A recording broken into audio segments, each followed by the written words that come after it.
YouTube, welcome. This is Tim Nato and Against the Spread here with another video for you guys. Today we'll be discussing our top 3 wide receiver sleepers for the fantasy football 2021 season. Let's start it off with BX Star and then follow it up with TB4. All right, well, my sleeper number 1 here, it's going to have to be Jarvis Landry.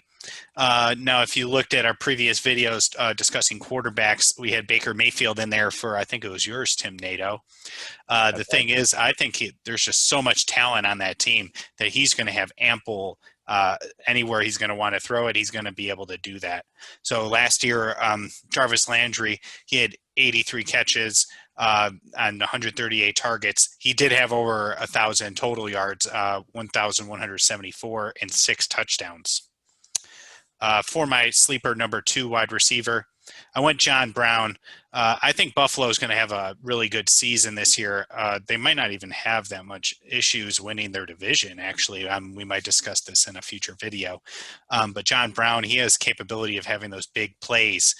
He had 72 receptions on 115 targets, and he had over 1,000 yards as well with 6 TDs. Lastly, I have Will Fuller.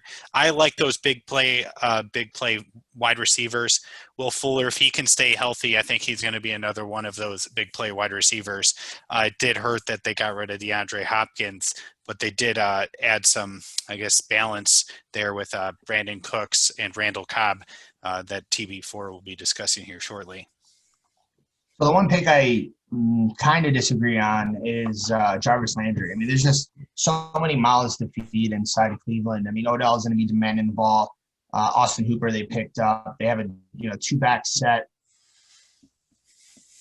38 targets. I mean, that's 60% completion rate. I mean, when you're looking at successful QBs, I mean they want to be getting in the high 60s, low 70s it's considered good. That's a lot of targets, for Jarvis Landry. And I think this year they're going to be really trying to get the ball over to Odell and try to utilize Austin Hooper a little bit more. Yeah, I agree with that, but Jarvis Landry is still going to get that inside underneath. He's Odell Beckham and those other guys, they're going to open up.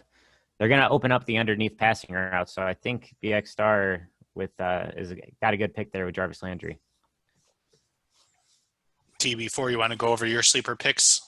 Yeah, I got Randall Cobb, Anthony Miller, and Allen Lazard. So with Randall Cobb, I'm going to kind of agree with you. Will Fuller is going to be another solid option. They do have Cooks. Cooks, as I mentioned in a previous video, I think so a little bit underrated. He might be their number 3 over there. Randall Cobb was a stud in Green Bay. He had a pretty decent year in Dallas, considering he was walking into a new offense. He's walking into another offense now. I think he had some time to get fully healthy, and I think he's going to take some of those supplemental targets that DeAndre Hopkins had in the split receiver set as the number 2. And with the addition of David Johnson, it's going to force teams to at least respect the run and then look for Cobb to get about 10 targets a game. Anthony Miller, oh man, I think he's on the verge of having a breakout year. Teams are going to have to focus on Allen Robinson as their number 1. So teams are going to use their number 1 CB to guard Allen Robinson. The Bears have traditionally been a run team first. So what I think is going to end up happening is exactly what Gabriel did last year. He had a lot of good games. And with Gabriel gone and Miller, emerging as the number 2 receiver, I can see Miller getting about 8 to 10 targets, and he has some, big play capabilities. So, they added some other receivers. They added Ted Ginn Jr. Ridley's going to be coming out, but those to me are still 3-4 receivers, and look for Miller to just have a breakout year. My third one is Allen Lazard. So he's the number two receiver on a team that doesn't have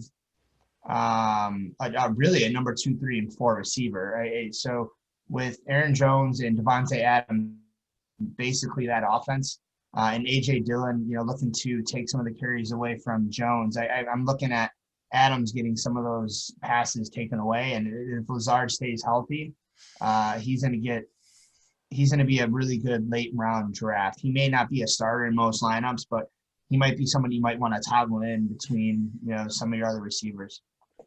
One thing I didn't really like there was Anthony Miller.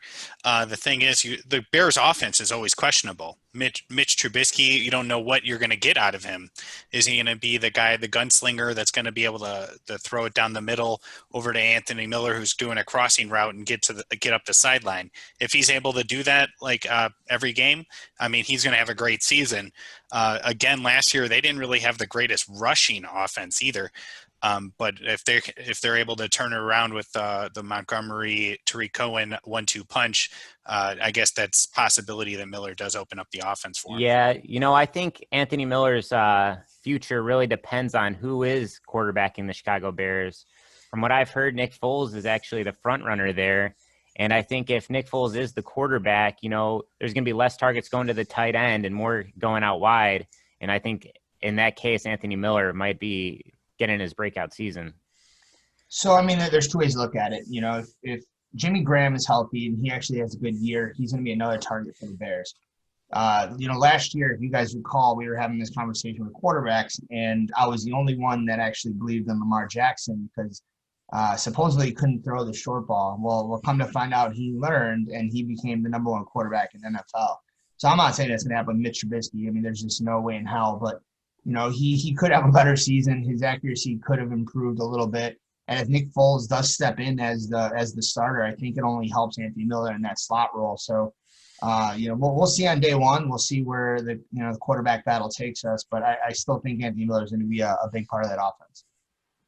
Yeah, and I guess we'll see what happens. But Tim Nato, what do you have as your top 3 sleeper wide receivers? So again, with my sleeper picks, I'm going young.